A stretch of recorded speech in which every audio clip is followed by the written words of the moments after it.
Thank you for joining us for this event by the NYU Abu Dhabi Institute. I'm Dave Shikatano. I'm the Dean of Science here at NYU Abu Dhabi, and it gives me great pleasure to introduce you to Anna Scott. Anna is visiting from the University of Wisconsin in Madison, and she is, in a word, a Renaissance woman and a woman of many talents. Not only is science a great achievement of hers, but her interest in art sums up in many ways our educational mission of creating students who think outside the box and think creatively. Anna earned her bachelor's degree from Syracuse University with a major in biology and a minor in ceramics, but not ceramics with the notion of material science, ceramics as a form of art. She then attended the University of Wisconsin-Madison to earn her PhD, and that's where she was introduced to C.elegans and began her magnificent work that has continued to this day as part of her career in science. She was a postdoctoral fellow at the University of California, Berkeley, and her postdoctoral fellowship was a functional, proteomic, and comparative genomic approach to studying cytokinesis, still an important area of her research to this day. But just to share with you how extraordinary she really is, and at the risk of making her blush, her list of awards is simply amazing. She was named as one of the remarkable women in science by the American Association for the Advancement of Science in 2008. She received the highest honor bestowed by the state of Kentucky to a Kentuckian, the Kentucky Colonel Award. She was named by Business Magazine in 2008 as one of the significant 40 under the age of 40. I think this pays testimony to her remarkable achievements, but tonight her focus is not only on science, it is on too creative for science, and we look forward to hearing her discuss the issues of science, art, and their unification. So it's a pleasure to be here and being welcomed to Abu Dhabi. My husband and I have had a wonderful trip so far, and I thank everyone for their hospitality. So I'm going to talk a little bit about sort of my interests in my life growing up, and how I sort of became a scientist. I always think, even for students getting into science, you can come from different pathways to become who you are, and it's also really important to maintain that sense of self, and that what you bring to science is really important from your varied backgrounds. Those are where discoveries are made. So you don't know where the next discovery is being made, but those discoveries can come from any place in the world, and I think this is sort of my story. So I'm going to tell you a little bit about that. But first I'm going to tell you, so the title of my talk is Too Creative for Science. I'm going to talk about it a little bit, but just to tell you, if you don't know where Wisconsin is, Wisconsin's over there in the pink state in the US. There's NYU Manhattan, and you're over here. And if one of you heard of the Packers who won the Super Bowl, that's Wisconsin, and we have a lot of cheese and what have you. And it's a very wonderful place. For me, I went to grad school there, and now I'm a faculty, and it's a wonderful environment. They appreciate the arts as well as the sciences, so it's one reason why I ended up there. But it's a really wonderful place to live. This is what Madison looks like. Just to give you a sense, it's a land between two lakes. It's called an isthmus, and it's also the capital of the state. And the campus sort of starts from the Capitol and wraps all around through the top there, and the university owns a lot of the land up there. So it's a really pretty place. There's sailboats and what have you, it's the highest percentage of PhDs in the U.S. are in Madison. So if you're a nerd, you're bound to step into another nerd in the town. So a lot of PhDs, a lot of people educated. So it's a really great environment. It also does get very cold.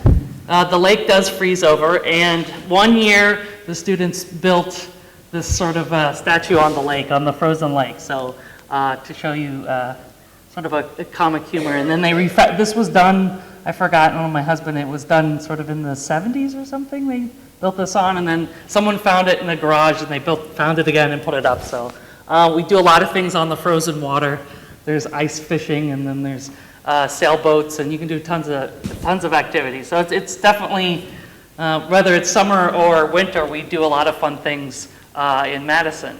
And so I'm going to sort of tell you, this is the title of my talk, Too Creative for Science. And so when I started graduate school, I had my initial lab I started in, I had a professor that said I was basically too creative for science because I thought outside of the box. And so I was really offended, and I sort of went home and I sort of was like, called my father and said, this is just crazy, it doesn't make any sense. And so I sort of, I thought to myself, do I really want to be in this environment where these people are telling me that I shouldn't be a certain way?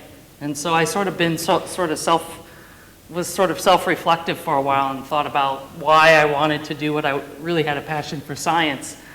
And so I sort of didn't listen to him, and I decided to end up leaving the lab. So getting out of a bad environment and going into a better one is often really helpful. And so, but I also sought solace in a lot of probably the most famous scientists out there. Leonardo da Vinci was also an artist. And so these are very good examples of his art and his drawings. And so I felt like, I had a faculty member that was telling me that I was too creative, and yet someone like da Vinci that's very well revered.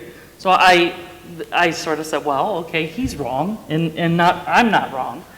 And I started to look around even further and actually go into a lot of old text. Ernst Haeckel, which many of you maybe have seen in textbook, these beautiful drawings from the 1800s. He actually looks like an artist, I think, and a philosopher and stuff. And he was an early adopter of Darwin's theory of evolution. And what he used is that he used these art and these drawings to support that similar embryos at a similar stage of early stage embryos are more similar in closely related organisms. So he's looking at pig and cow and rabbit and man. So this was a way to tell the public through the art and the description of what you were seeing is that maybe this evolution theory is actually true. And so, here was another example in my life where depicting things in drawings as a scientist was really important for the transmission of information and science. Here's another beautiful image of that, right? You can imagine it could be art, it could be science. It's obviously both here, but absolutely spectacular. And if you have a great interest in looking at his textbooks, it's unbelievably amazing. What they are, and I think these are probably echinoderms. And another really great example of where art was important for discovery is DNA. So Rosalind Franklin, as you may know, was doing X-ray diffraction to try to find the structure of DNA, and this is what the image that she saw. However, as you probably know the story, is that Watson and Crick took this two-dimensional image and made it a three-dimensional, right? So they made it into a sculpture, and they were able to see exactly what was happening. And so this is what got the Nobel Prize, right? So that transmission of using imagery and creating these three-dimensional structures is where discoveries are made. So as I sort of was self-reflecting on whether I should continue in graduate school, seeing that, hey, there is a lot of art to science, and visualization is really important for making discoveries. And so that was, this is just sort of an example of where you see art in science and where it's used. So I sort of felt like, oh, okay, I'll continue on in my graduate career. And so my father has always been my sort of go-to guy. He was a professor for over 30 years, an art professor, and so he always told me this quote that, great spirits had often encountered violent opposition from weak minds. And so this was an example of someone telling me that I was too creative. This was a weak mind telling you that you aren't doing the right thing. So he says, continue and go on, and you'll find your way. And so that was that support that really helped me. And so I've broken up in my talk into 4 sort of sections, talking about my background and my family, what I do a little bit on my science, some of my philosophies on my teaching and how that the creativity influences my teaching, and some of my outreach and some of my other hobbies that I do on the side having to do with science and art together. So this is my family. This is my father and my mother. Both, my father was a sculptor and an art professor, and my mom was a ceramist and art teacher, and my entire family are all artists. So how did I end up? How did I end up? So genetically, if you know genetics, I should have ended up an artist. So what happened? You know. So my father was a pupil of Ivan Mestrovic. Does anyone know? Has everyone heard of Ivan Mestrovic? So if you're ever in Chicago and you see the Bowman and the Spearman, this is Mestrovic. He actually was a famous Croatian artist who studied with Rodin. So my father's, his lineage comes from Rodin, and he taught these same kind of philosophies. And so this is a picture of Mestrovic here. And Mestrovic was at Syracuse where my father was, and he also was at Notre Dame, where he ended up passing. But you know, he's a famous Croatian artist with Rodin. So that's Mestrovic. This is a portrait that my father, is a self-portrait that my father drawing, which I really love. He does drawing, sculpture, painting. This is a picture of my father doing a bust of a Syracuse football coach. My father played football. My father did everything. So he played football. He was an artist. He taught med students. He did everything. He was very much of a Da Vinci in my life. So I realized that there was no boundaries from that age. You know, my father can do all these things. But this was a studio in part of my home. So you can just see someone as a scientist would grow up in this kind of environment. It's very unusual. Because I only knew dirt. I didn't know sterility of being a scientist. But it's one of my favorite photos of my father. The other thing that was really interesting that I saw when I was growing up is that many of you know about King Kong or Jaws. But my father, the sculptor who my father helped, was a consultant for the building of the armatures that are inside the mechanics of King Kong. So Don Chandler was also a pupil of Mestrovic. And so I knew that there was actually engineering and art and all these things were involved in the movie business and creating these kinds of things. And so, you know, as a child, you're thinking of all these things, and it was really these kinds of experiences that solidified, you know, my science sort of background in my life. I knew that I still was genetically an artist, but, you know, science was okay because those things were there.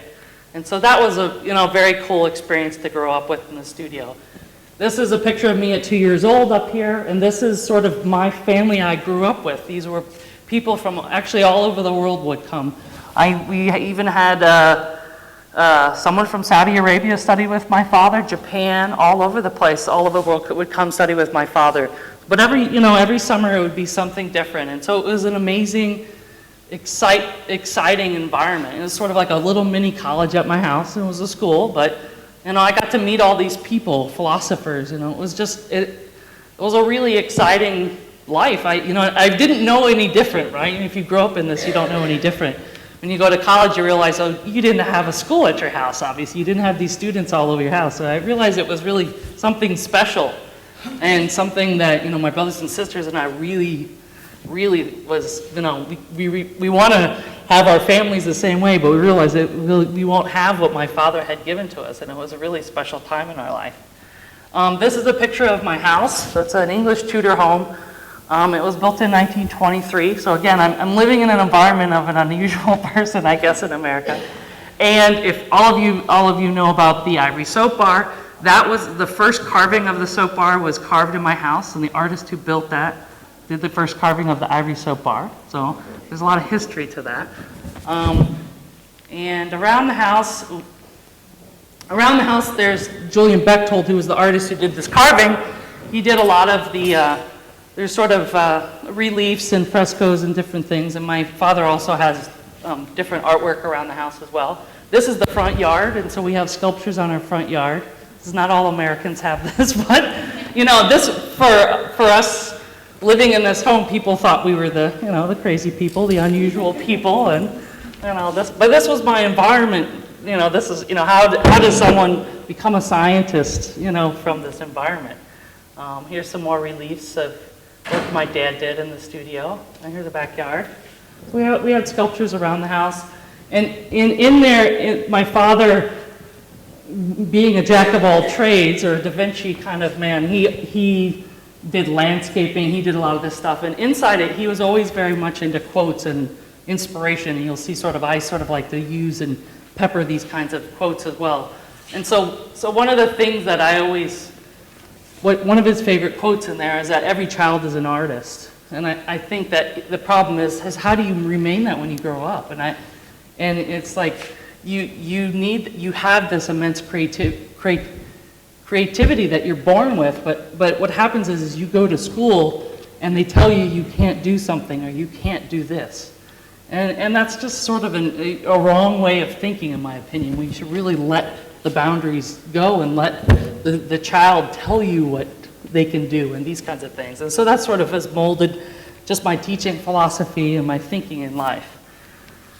And so here's a little thing I'm going to show you some images of my science, but I know this is the general public and I don't want to bore you with the details of everything, but just to show you some of the things that I've encountered through my life. So this is a DNA gel, and this is when I first came into science, into biology, this is what I thought DNA looked like, right? And yes, it may be beautiful or whatever, but you see that, you're like, this is not really life and living and everything. And then this is the image I saw, right? This is DNA stained. You might have to turn down the lights, I guess, but these are microtubules that are holding the chromosomes together right before division. And so this looked to me like a Picasso. It was just amazing. You go back from something like this, the science, to something like this, right? It's like this, just spectacular, and you think, well, how does this all work? Thinking as a scientist, there's beauty there, but you want to figure out, what are the chromosomes doing? What are the molecules involved in those things? And so this is what really solidified me to try to understand, nature, and how does nature, how am I perceiving the nature? There's beauty there, but how does that work? And so that's sort of my interest in understanding the cell division. So that's what I've been working on in my lab. And in grad school, I came upon this man, John White, who's a miraculous man, and he said this to me when I joined his lab. He says, I got a D in physics, but I invented a microscope. And I thought to myself, okay, we are a match made in heaven, right? So you don't have to have good grades to succeed. This was exactly the greatest thing. And so, I'm also dyslexic. I have a hard time reading and writing. And so I'm a very visual person, genetically an artist. So this made a lot of sense to me. It's like you can do these things and you don't have to get good grades, but you just have to, persevere in these things. And this is what happened. And so the results of having these great people in your life that are nurturing and telling you it's okay to fail and pick yourself up. And sometimes you don't have to follow the norms of education. You can go your way and you can succeed. And so I've continued in science, obviously, and these are the kind of images that I began to see, and I wanted to share a lot of these with you. So a lot of dividing cells, but I'll show you some other things. So, you could imagine this could be up in space if you don't know where all these things are coming from. Just absolutely miraculous. Cells dividing. These are mammalian cells dividing. These are neuronal stem cells. Absolutely stunning. Every time I see these things, I get so jazzed. But this could be painted by this could be a Picasso. You can see these in museums, and I really think it's important for the general public to see these images, to know where research money is going, and there's discoveries coming from these kinds of imagery. It's really important. And then one day, this is probably something that completely blew me out of I just was completely stunned. This was from the Harvard Brain Center, and they were able to label single neurons in the brain. And I think I saw this that day, and I couldn't even work for the rest of the day. I couldn't believe someone had figured out how to do this. But again, looks like a watercolor. It's absolutely stunning. To be able to understand the mechanisms of molecules, from cell to neuron in your brain is amazing, And this is just starting to happen in changing science. It's really impressive. Here's another picture. Again, even if it's a blurry image, it's not a perfect scientific image. Beautiful, absolutely stunning. Single neurons being labeled, information being transformed. So the work I do in my lab is very simple here. It's how does one cell go to two cells? And the importance for things that I do in my lab are, errors in this cause cancer, birth defects, a variety of there's age-related defects as well. But very simple, the basic science, how does one cell go to two? What are the mechanisms and what are the proteins required? So the idea for there is if we identify proteins that for this event, they could be potential targets for cancer. And so that's sort of what my focus of my lab is. And so what I do is I sort of tell students and the public that I'm a biological cinematographer.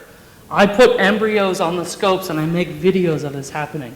And I tag the proteins that are involved in this event with a protein called GFP, which comes from a jellyfish. So we can tag the proteins and it's live.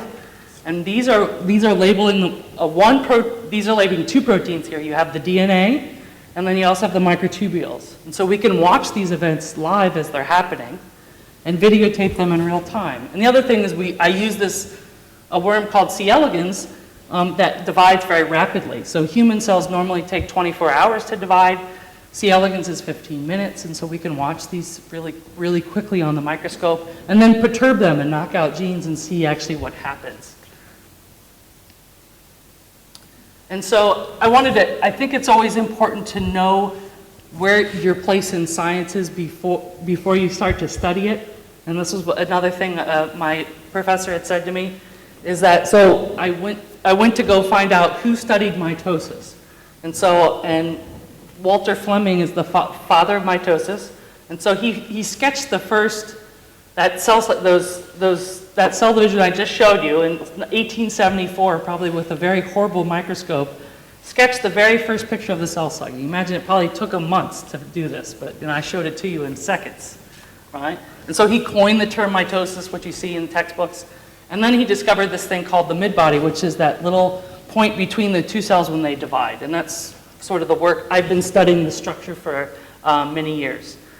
And what I started to see, again, like Da Vinci, you see these kinds of drawings that are coming out. So 1876, these are drawings of cell division. And it's actually better resolution that, people would never spend the time drawing this. But absolutely amazing. Chromosomes, seeing each chromosome. So they really paid attention. So scientists back then were artists, and that was important for disseminating the information. And so, again, I have this, reinforcement in my life is that there's art to science. There's usefulness for having this skill that I have, genetic skill, of being an artist, for discovery.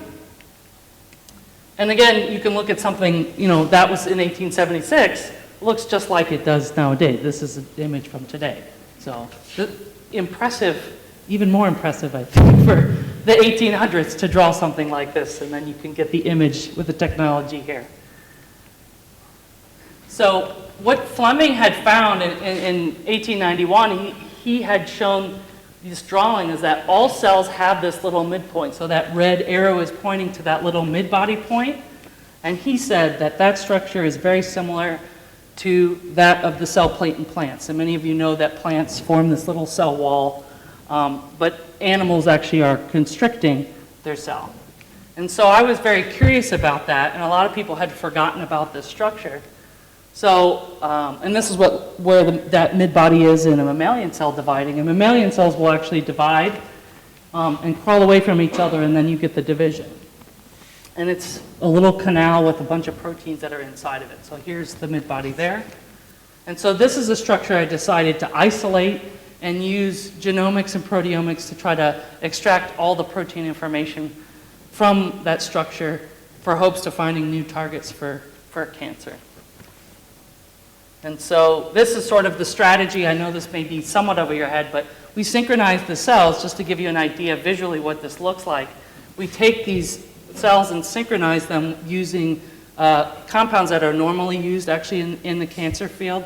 Taxol is actually a probably the anti-cancer drug. It actually binds microtubules and stops it stops it from depolymerizing and being dynamic, so we can actually isolate that structure at a certain point in time. And then so we get structures like this, but we do this in bulk.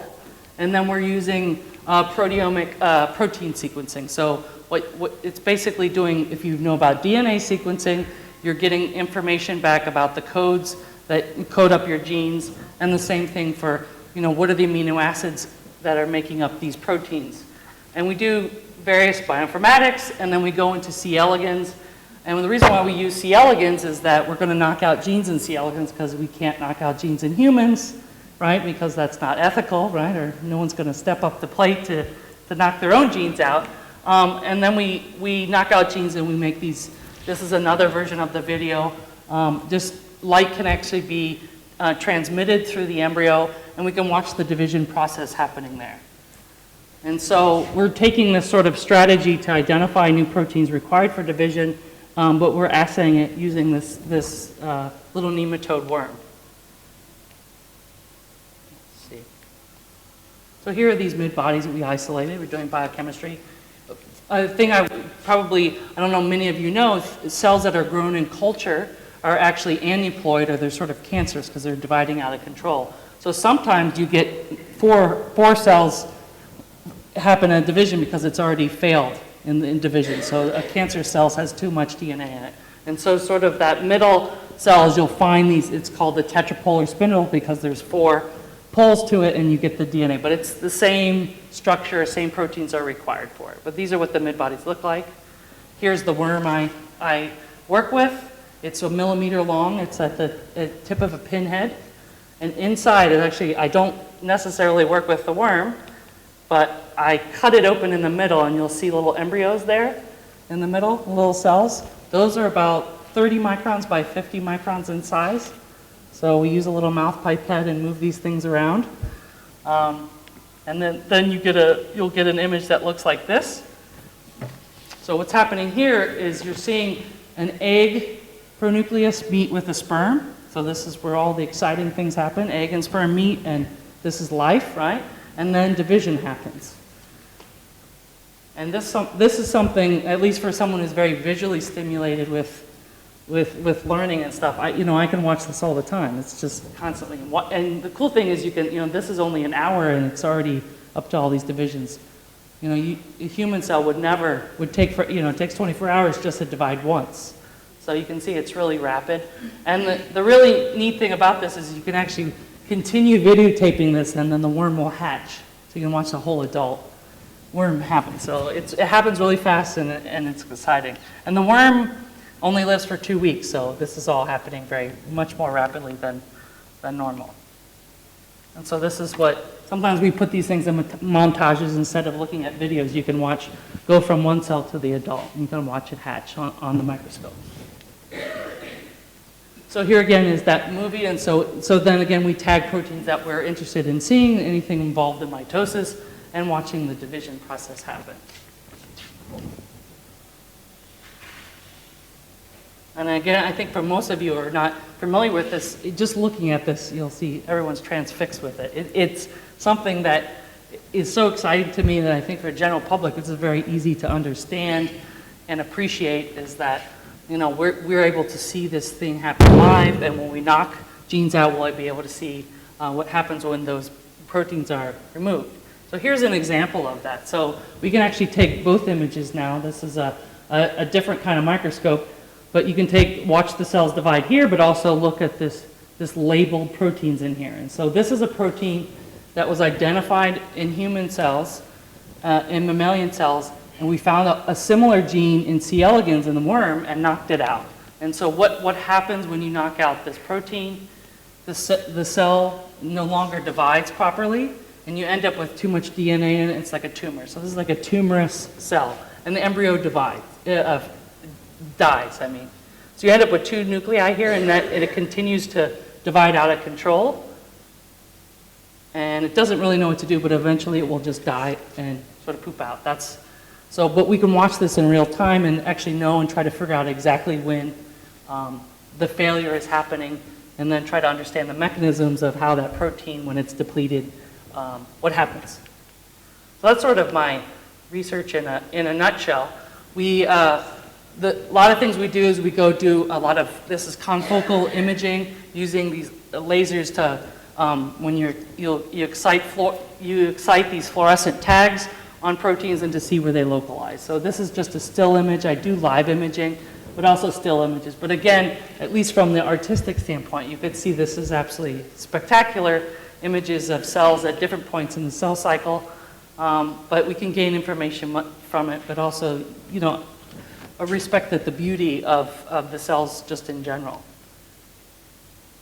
So I think this is another, you know, I'm always a big fan of quotes. Is, you know, this quote is very similar to how I feel about science, is that, you know, I really delight in it because it's absolutely beautiful. I think I wouldn't do it if it wasn't beautiful. And I think for me, I'm really turned on by that visual. But for me also, again, as a scientist, I want to figure out how does that work? You know, what happens?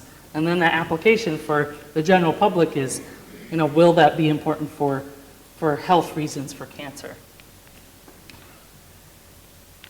Let's see. Not going? Okay. So I'm going to tell you a little about my teaching philosophy and how I take this sort of creative side of me into my teaching. And I think this is another one of my favorite quotes, is the only thing that interferes with my learning is my education. And I think a lot of times it's just doing the hands-on work. And I don't know if any of you are big fans of Ken Robinson. And I think, you know, the Courage education system, at least in the US, is educating people out of their creativity. It's a assembly line of this is how you have to learn, and this is what happens, and this, you know, that's not really the right way to teach people how to think and be creative people and advance all fields, in my opinion. So with these kinds of thoughts that are coming in my mind, I created this a course. It's a genomics and proteomics course, but I'm teaching it in a new way so that the students are getting really hands-on. And so I'm not lecturing. It's completely active learning. Students are getting these projects throughout the entire course of the semester. They study a gene that's associated with the disease, and they can make the discovery right there, and they don't have to do any experiments in the lab. They can do it all using the computer and databases that are freely available to anyone in the world. And so these things are happening. So I'm going to show you a little about things that I've done with these students. And the other thing that I often teach is how to give presentations, how to talk and market yourself. You know, in any job you're going to go and have to give a talk, a presentation. Those things are really important in science, and if you don't know how to give a talk, you are not going to get a job, you know, or vice versa. You know, those are the kind of skills that I think all students need to learn right from the get-go, your freshman year early. And the other thing I teach is teaching how to design websites. So, you know, everyone's using the web nowadays. I think it's really important for scientists to know you have information you're getting on the web. How is that structured? How is that made? And so I teach students how to do that. And then in addition to having published their work on the web, you know, they have this work that's published on the web. So they can actually put that in their resume when they're going to interview, whether it's for med school or graduate school, is that they have something as a portfolio. So if you were an artist, you're going to have a portfolio of your work, right? When you go out for the same thing. So I try to, the philosophy is that they're going to have these kinds of tangible things that they have done, not just an exam that the professor sees. It should be for the world, right? You know, this is how education should be. It should be for the benefit of everyone. And so this is sort of my philosophy here. And probably the first thing I do when I come to my class on first day, I say, I don't come to work and fill out a bubble sheet. I refuse to do the bubble sheet. But, you know, I said, you know, if we're teaching the students to fill out bubble sheets, you're not going to do that for the rest of your life. You're really, I come to work to think and be creative. And I think that's how we should really rethink. And I think this is something that's really been excited me about NYU Abu Dhabi, is they're rethinking how to teach science. I think that's just a really miraculous thing. And I just was like, wow, that's what really drew me to come here. You know, and be part of this process is I want to be part of something new and different, because there's a lot of places where in universities, it's always run the same way. But you need to rethink those things. That's why I really think the NYU Abu Dhabi idea is really, really exciting project that everyone's doing here. And so a lot of students all get like, oh gosh, I have to actually do something. The one thing that I do that I think really works really well is every student has an A from the beginning of the semester. And you might think that's a crazy idea, but it's a positive feeling for everyone, right? Everyone wants an A. Everyone wants the best grade. But if you give that to the students at the beginning of the semester, they know they have to do well to maintain it, right? So you don't get an F. Like basically, if you think the other way around, if you start from the low, you're always going to think you're low, right? But if everyone has the ability to succeed, you should always tell them from the get-go that they have that. So I do that purposely, and so I just remove points away for the course of the semester. But it doesn't really happen because students, they want to maintain the A. And so I think it's just sort of that reverse philosophy idea. It has worked really well. The other thing, I don't have any textbooks. I use scientific literature in my course. But one book that I actually suggest that if you're really interested in learning how to give a talk and present in slides is Presentation Zen. And this guy used to work for Apple Computers. Gar Reynolds, he lives in Japan. He's very into Japanese aesthetics and design. And I learn a lot about how to make my slides from a lot that Gar does. But the students learn that there's a way of presenting your work, laying out your slides, very little text, these little things that I've learned along the way that's really helped me give better talks. But this is what I suggest that all students should get. It's a very good book. There's also Presentation Zen Design that he's done, but if you're interested in being a better speaker or getting a better job or these kinds of things, it's a great book. And so another question I often ask the students, which surprisingly many of them haven't done, is I always ask them is how many people have actually made a website. Does anyone here have made a website? There may be sort of, yeah, there's several savvy people in here. It's good. But even today, I've had 3 years of my class, very few biology students actually know how websites are made or getting this information. So part of the course is actually making websites. And so what happens when you tell a student you have to make a website, right?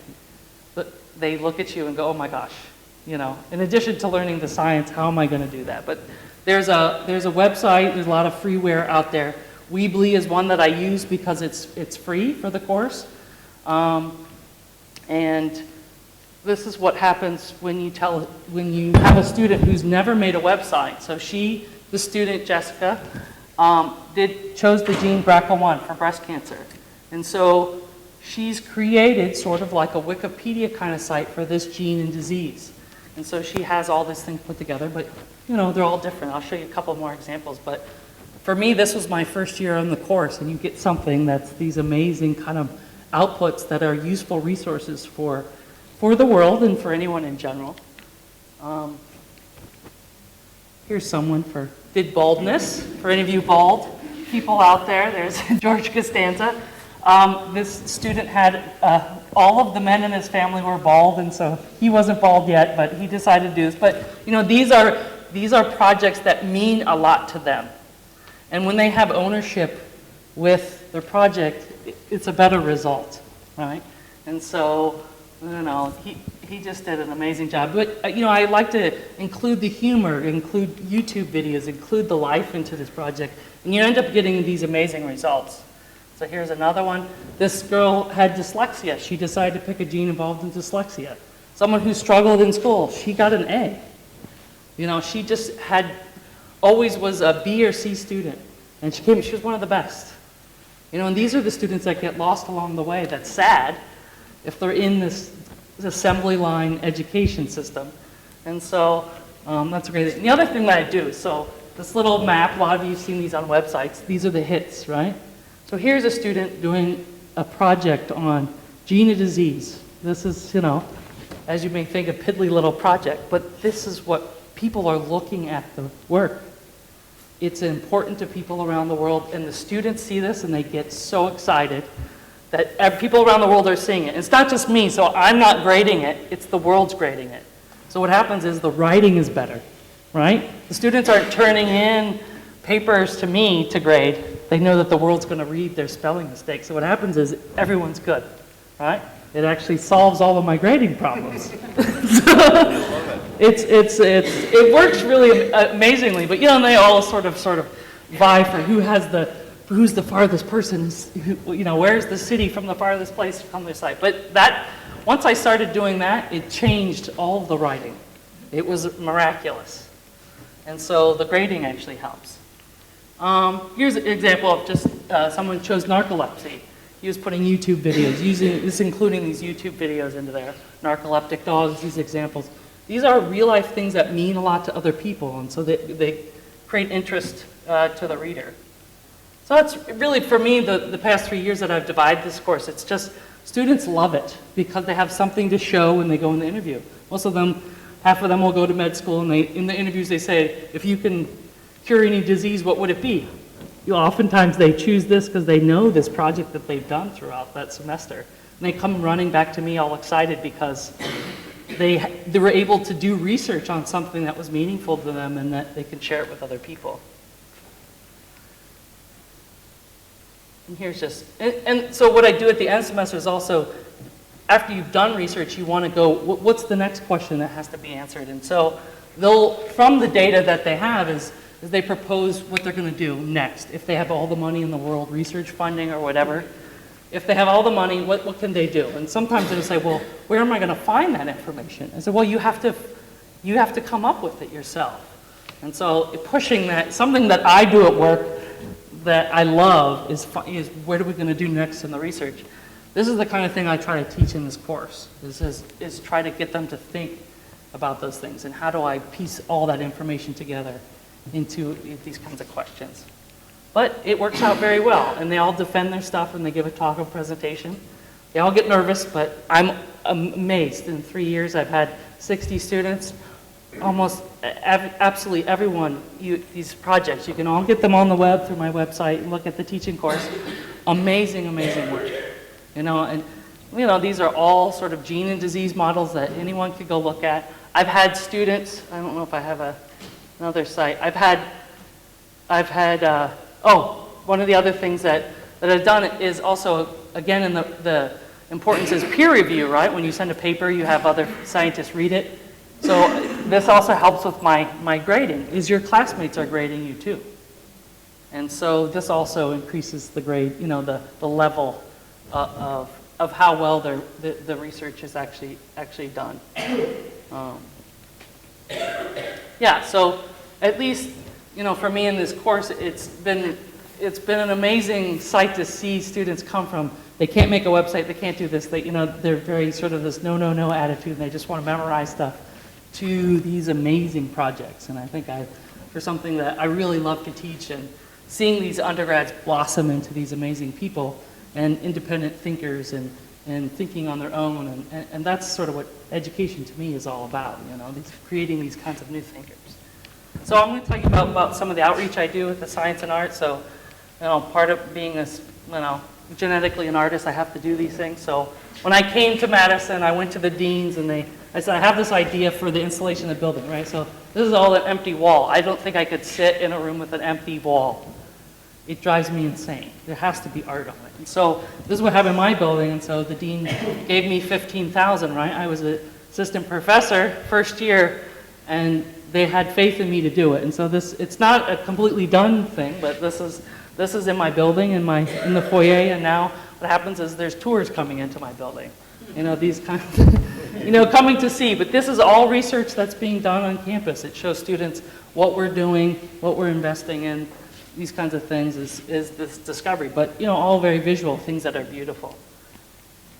Other things that I've done that have been really important is I did this art show that was an installation in the airport in Madison.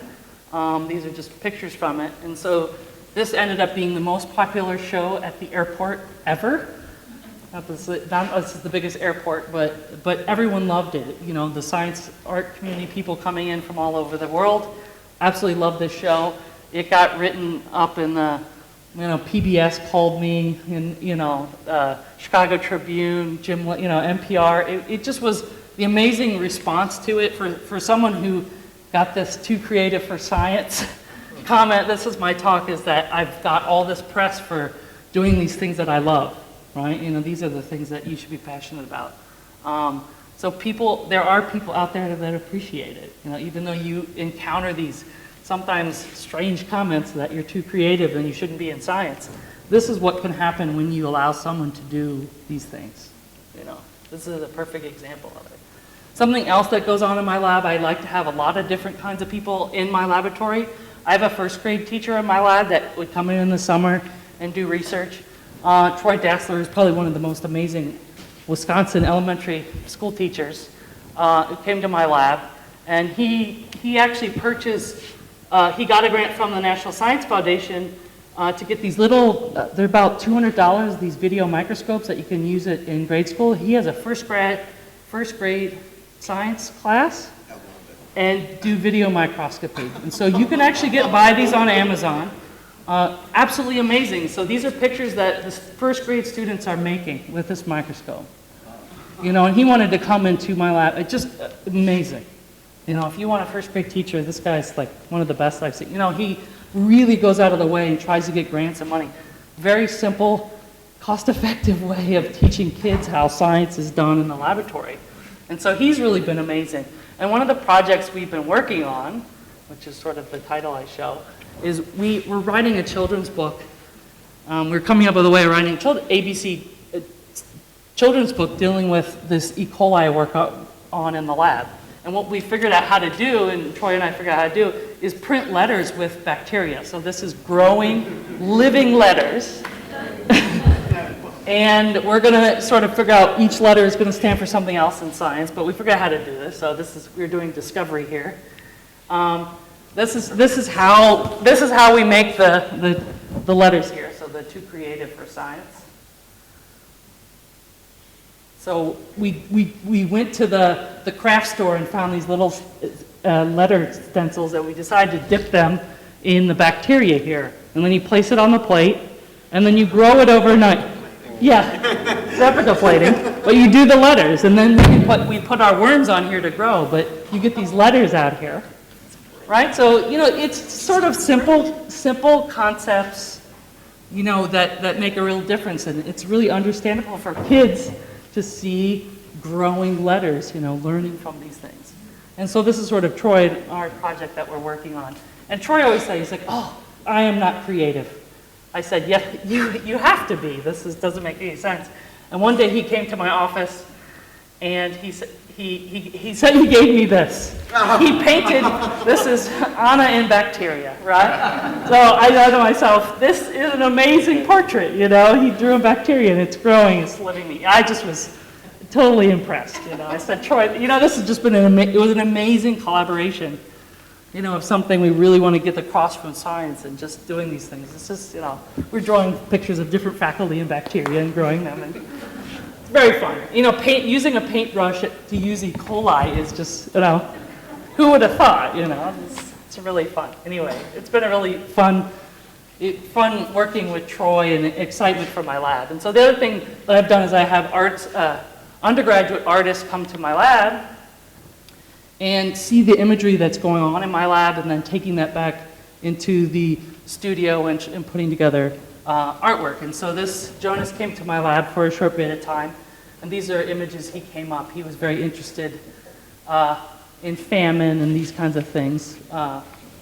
And so he put together this artwork. And the next artist, I had a performance artist in my lab the last semester, Chanel, absolutely amazing girl. I think she's like the new Lady Gaga. She's just absolutely amazing woman. She came to my lab. She has her senior thesis was called Differentiate, which is a very scientific term. But she was very interested in exoskeleton, you know, your skin. This is the skin of the worm. This is the image you got from that. And from that, she is also a fabric designer. She took images from there and made fabric design from that, and then she did performance pieces. She would like find little embryos in her hair. She would do these things. Just absolutely amazing. So my students thought, you know, we had lab meeting, you know, I think it's all very technical, but then I would have a performance artist come in and give a talk about their work, you know. So having this kind of interaction feeds off all these new ideas, and it's just been You know, for me, it's like having an art studio, you know, same kind of thing that I grew up with. These kinds of things, I want that because I know it brings about new discovery. And one of the things that's probably, many of you probably know Fabio Piano, so I've been good friends with him. When I was in grad school, this has sort of got me excited about being in science, is that the C.elegans community, people work on the worm. I started doing logos for the meeting. And so the middle sort of yin-yang one was the one that's probably I'm most famous for. But I do logos for all the meetings, and these are on t-shirts or whatever. And so I tend to be I'm the girl in C.elegans who does this kind of stuff. But, and from that came these art shows. And so I decided to ask my advisor, can I curate an art show for the C.elegans meeting? And so I did this, and this was probably my second year in grad school. And he says, you can do it, but I'm not going to help you. You got to do your own thing. So on the international level, I was able to coordinate, do all this stuff, and set it up. And it's now a highlight. It's been 14 years. Every year I'm asked to do it. It's been written up in Science. It's been written up in a lot of Genetic Society newsletters. And it's something that people really now appreciate. Actually, one thing I'm telling for young students in here, when I went on the job market, I got introduced as the woman who does the worm art show, but she also does good science. So it's a marketing tool. If you're doing something different, people do appreciate it there. But that was something, someone said in my lab, you're wasting your time doing this. But I said, hey, you know, I got 14 interviews in. What did you get? You know. So, you know, it does pay off in other ways. So I'm going to show you some images from the worm art show. Here. So this is the gonad of C.elegans. Abby Dernberg is a Howard Hughes professor at Berkeley. I sort of say to people as all my winners actually are faculty, amazingly. They weren't faculty at the time, but all these very creative people to become a faculty member or a scientist in general. This was another first winner, stained glass C.elegans. Steve is a professor at Brigham Young. Fabric design, you know, this is batik C.elegans. You know, people in C.elegans their whole lives they love worms. It's a beautiful organism. So the art is, you know, it's absolutely stupendous. So you go to a science meeting, you imagine someone is spending their time doing this, and they show up. You know, you're just amazed. I've met glass blowers making sculpture. You know, you'll just be. I'm amazed every year what shows up. Someone inspired by Andy, he called it Andy Wormhole, right? So this is your everyday dull, boring experiments, and then you have someone who's doing Andy Wormhole. So people see it in nature, right? C.elegans as snow. You know, you're walking on a daily walk. You know, people are inspired by what you see, right? My good friend Kirsten. The thing is, when you start to collect these things, everyone sends worm images from around the world. So I have a huge collection of worm-looking things from around the world. This Aurora, she's at Wake Forest. She did the ABCs in C.elegans, so she was doing a lot of screening. And so she was seeing letters in the worms as they were placed on the thing. So, and this ended up being on a cover of a genetics journal. You know, journals will say, I need images for things, and it goes to the art show thing. So these are things that help market these journals. You know, there's art in all these sciences. So yeah, I mean, it takes a little time, but the payoff is great, actually, when people finish these things. Here's something that I found. I was looking at a worm one day on a plate, but these are actually, they look like UFOs, but they're actually air bubbles in the agar when you're poured. But they're perfect sort of disc shape, and I thought it looked like they're worms in space kind of thing. But you know, these are sort of everyday things that you see that you don't publish in journals, but who's going to see them, right? So why not tell the public about these amazing images that you're seeing? And so I always think, this is another one of my favorite quotes, is the greatest scientists are always the artists. So I think it's really important to appreciate, you know, art and science, and they should be together. And being creative is really important in all fields, not just science and art, but everywhere, and all these kind of things. And so I just want a little plug for other things that I do in my life. So some of my hobbies are baking. I love to cook, and I think yesterday I went to the fish market. My husband and I were just like, oh yes, this is very excited. You know, just loving to cook. So I have a food blog, if any of you are interested. And I made my own wedding cake, so I know how to bake. So I've always these things, if science didn't work out, I'd probably be a baker. So I always am on the lookout for learning how to do new things. And so this, whether it's food or science or art or these kind of things. The other thing that I'm known for is science cakes. So this is my where every student, when they have a paper come out, I always make a cake that corresponds to their work. And that they always become something pretty amazing, or any kind of event that's in science. So I do that. This is a friend who got tenure. This is zebrafish embryo cupcakes. So the embryonic development's there, and I do the cupcakes, and this is sort of what, but again, these are beautiful imagery that you can have, and you can use it to design, but also teach people what is going on in the world, these kinds of things. I think I have one more set. Oh, so this is mitotic spindle cupcakes. And actually, I did this, I always have the goal to ask things that maybe I shouldn't ask. Sometimes my students get a little embarrassed. So my student's paper came out. She was doing a proteomic study of the spindle. So I made her cupcakes, obviously, because she's publishing the paper. So I asked the editor, I said, I always make cupcakes corresponding to the paper. Would you be interested in putting it on your website? So PLOS ONE is an open access journal article. And the editor emails back with, like, in 10 minutes, we love this. And so they put it up on their blog, and it got picked up. And within a day, I had a job at Nature being reviewing blogs just from cupcakes. And my students are going like, how does this stuff land in your seat? But it's like these little things is like, it gets picked up and it goes on Twitter and it goes crazy. And then all these other people are really interested in this kind of thing. These are, being different and unusual is what gets you, what gets you found in the world. But, I've gotten jobs, this is getting a job from a cupcake, right? This is crazy.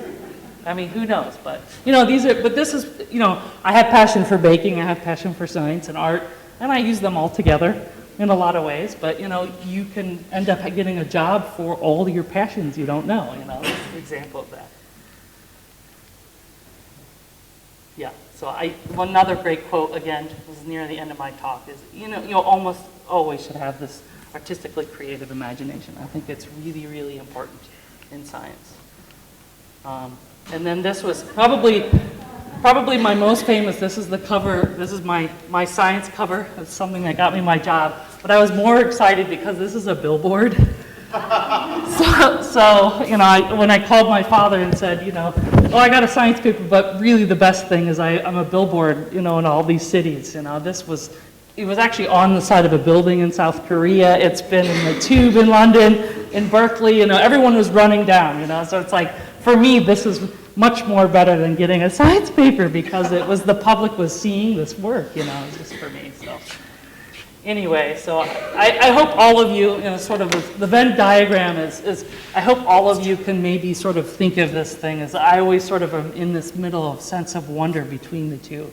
So I hope that maybe if I've inspired you to nurture your passions and do what you want to do, and also, come to science with an open mind. And I really think what's going on here in Abu Dhabi is amazing, and I think that, generally the public is supportive of this, and I'm happy for that. I think it's a wonderful venture. Hopefully I'll be happy to be a part of it as well in the future. So thank you very much.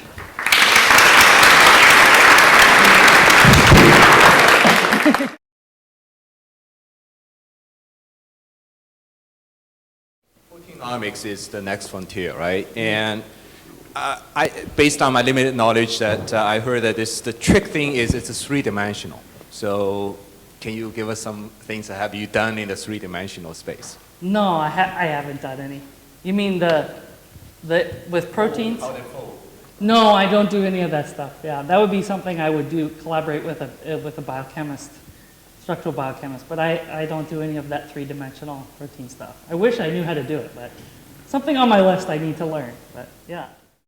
You ever had a case where something artistic just sort of showed up in your work as far as helped you make the next step about some problem you're dealing with? Discovery? Yeah, I think it happens all the time. Sort of examples where, you see something. If you're open to thinking that way, I look at, if I see an embryo developing or I see something happening unusually, I visualize it maybe faster than maybe sometimes I see my students do it, because they're not sort of open it. They have a certain way of looking at it, so I feel like my knowing the artistic aesthetic and stuff allows me to broaden my mind, and then I'm able to see things that maybe people can't see in an image, because I do a lot of microscopy, where people are thinking like, oh, the green is this and the red is this. I look at it as a total picture. I take it as a whole. It's sort of more of a way of seeing my work and the development. What happens when you knock out a gene? This is what happens, but look at it as a whole, as the picture, as the painting on the wall. That's sort of how I approach the science. And it allows me sort of to see things. Sometimes I look at my students, I'm like, don't you see that? And they're like, no, I can't. And for me, it's just because I have my mind open, to looking at a big picture and seeing it as a beautiful work of art first, and then going into the thinking about the little aspects, scientific jargon and all these other things. But initially, I look at it as a big picture. And I think that almost every day that, in research that happens. It's just having an open mind to things too, of what you're looking at, and not sort of having, you were in school and you had to memorize things, and you have to recall those things. I don't recall those things. I don't remember half the stuff I learned, I think. But you sometimes when you're as a student and you're trying to learn, you start to recall these things in your head, but it actually jumbles you up. You should just, these first kind of things that come to your mind, these kind of things, does it look like something I've seen outside on my walks? Or, I take inspiration from a lot of things, but it comes out, Hi, good evening. My question is about in relation to Islamic art, since we are in the Islamic world. I'm just curious to know what your impression of Islamic art and how it might, because I understand that, with Islamic art, it was developed with the idea of not representing living things, but I'm just curious to know what your... I mean, for me, I guess for me, I don't really like to pigeonhole things. Art is art, this depiction of things. So for me, to see there's a difference between Islamic, I don't see any difference really. I think it's the aesthetic, and it doesn't have to be living things, right? It's anything that inspires you, right? So, I mean, I appreciate all forms of art, regardless of where they are. I don't discriminate, I guess.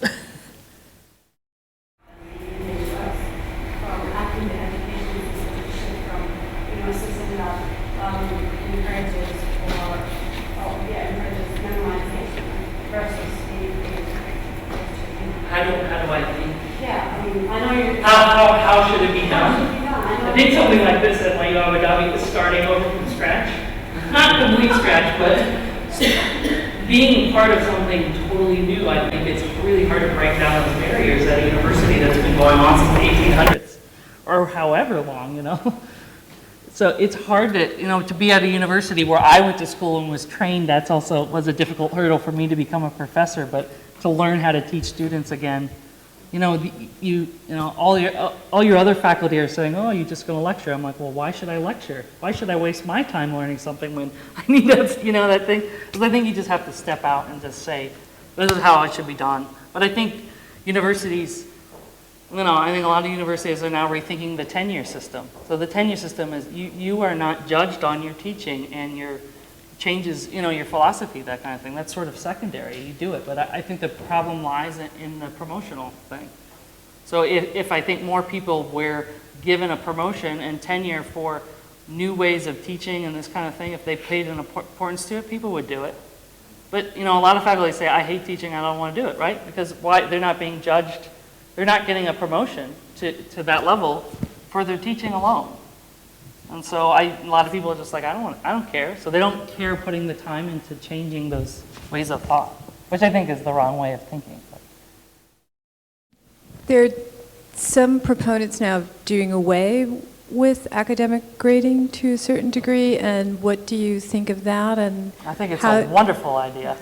John Sexton will love it. But how then? What is your proposal for how to gauge how someone's learning? How do you assess? I mean, the assessment is the issue is how do you assess it? I think for me, something like this website thing, it's like to get the results back. Here's a student who's doing the work, and you know, maybe not exactly at the end of the course. I mean, you can see that it may not be all correct, but you can see that there's time spent in there. They've actually researched, they've come up with those ideas. Those kind of core things I've come up with, that's a way to assess that the student has learned. But every student in the class is learning something different, right? So how do you assess that kind of learning? But, you know, I think even down the road where I find that, you know, I had a student who did a gene on Bloom syndrome. It's a genetic disease. An Indian father contacted her and said, you found something that my doctors didn't tell me. You know, these kind of, you know, this is an assessment of that the public is seeing value in that, but not that I grade the students on, hey, who's going to respond from them. But I see it comes down the road eventually. You know, I see these amazing projects. It's like a work of art, you know. They're doing these projects. They're amazing to see that they can do that in the short amount of time that they're in the classroom. But then I get these results from the public and things are happening and, you know what I mean? Then I realize that the assessment I give to that student is correct, you know? And the other thing is I give students A's and B's. I never give C as a failure to me. And so the students know it's either one or the other. It's like you could have worked up a little farther. And so I think for me, doing that A-B system works, and students don't fall low. They don't fall behind because they know they have to be up to a certain level. They want to get an A. They want to, again, I start from an A and they go down. So again, it doesn't fall as rapidly as you would someone starting from 0 going up. And so for me, that's sort of a way of thinking and, you know, from the get-go, from teaching and assessment, I think. But it's self-replicating. You know, if a student knows they already have an A, they're going to try to maintain this. And so the positive reinforcement really helps, and then grades don't really matter in that sense to me. So, but you have to assess people because this is how we're doing it. It's a difficult question, but I think for me is I can see the project and compare it. And all the students know, so that when the students are grading each other, they grade harder than me, and they know who has an A already from the get-go and who's maintaining it. And they tell me the grades. So they know who's working and who's come up with these ideas and defending their work. And so it actually ends up all working out. And so the weight not on me for it to assess this, everyone knows who's done well. So it takes off pressure off the teacher, which is sometimes the hard part of being a professor is assessing the student. But it works out really well in that regards. You know, and I think the students end up liking it, and it's a positive for all. You know, I think everyone does an amazing job. You know, I haven't seen in all the 60 students I've had in the past 3 years, I haven't seen a horrible project. Really, it's all been impressive. You know. And I think that's the power of everyone has that ability to be amazing. And I think that's how education should be. You know, everyone is amazing, right? And everyone has the ability to succeed. And everyone has a job for them, a career. Everyone is going to do well, whether you're a garbage man or a professor or a doctor. You know, there's a place for everyone. And, you know, I may not be good at picking up trash off the street, but someone else may be good. And I really enjoy teaching. But everyone finds their way into their career eventually. You know, and it all sort of, you know, I think assessing people at a certain age, it all washes out in the end, you know. Then grades don't really matter so much. It's where you're going in your career. Spectacular images were all of real, tangible things. Some people see numbers as colors and shapes. Yeah. Do you get into that sort of artwork? No. Well, but I appreciate it, you know. I mean, there are numbers in, you know, music. I've met a lot of scientists musicians. My husband's a musician as well. He's a scientist. But, you know, these appreciation for the mathematical side of those things and how that is visualized and, you know, or the sounds that come from that, this kind of thing. But I appreciate it all. Yeah, I mean, those are you know, I really do enjoy all those, you know, different forms of, you know, math and science, these kind of things. You know, and I think it's important for kids to know these, you know, there is math and science in this art, or, you know, the paint that you see this is chemistry, right? The chemistry of colors, you know, there are all those things involved in that process. But yeah, I appreciate it all, you know.